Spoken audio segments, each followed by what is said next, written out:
Now to a developing story. Thousands of people staying somewhere else right now after a fertilizer plant caught fire in Winston-Salem. Yeah, the possibility of an explosion had to force the firefighters there to kind of pull back and then just let it burn out. CBS 17's Michael Hennessy is live tonight with details on that. And Michael, you just got an update from the fire chief. Tell us what he had to say.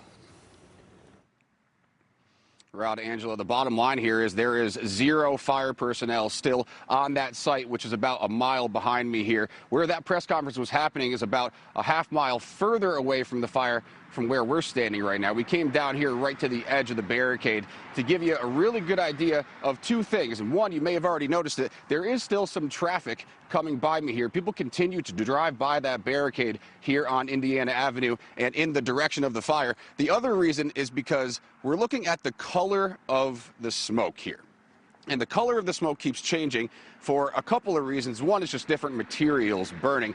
But the other, one of the battalion chiefs I spoke to said that he believes part of the reason why some of this smoke might be turning white is because it might be the combustion of ammonium nitrate, which is what everybody's worried about here. That's why those crews had to back out. That's why this evacuation ask, I should say, by the city has been put in place, trying to get these 6,500 plus people out of this 1-mile radius away from this Weaver plant here. Now, we did talk to the chief about, one, not only why they are keeping crews off of that site, but 2, what they are doing to monitor as all of this goes down. Here's what the chief had to say just a couple minutes ago.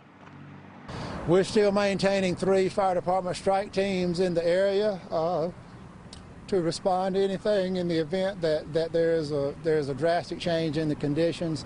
But the way the fire is behaving now is what we would like for it to continue to do, and that is burn off through surface combustion and consume the bulk of that ammonium nitrate.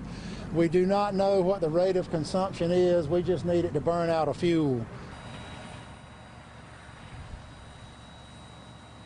And to give you a better idea about those strike teams, these are engine companies, these are brush trucks, and they are put in place in the event of an explosion, which they say could still happen at any point. There's no real good way for them to be able to determine if there is a lesser or greater chance of an explosion out here because, again, they can't get on site. There is a drone overhead flying, and that's really where they're getting the bulk of their information at this hour, Rod and Angela.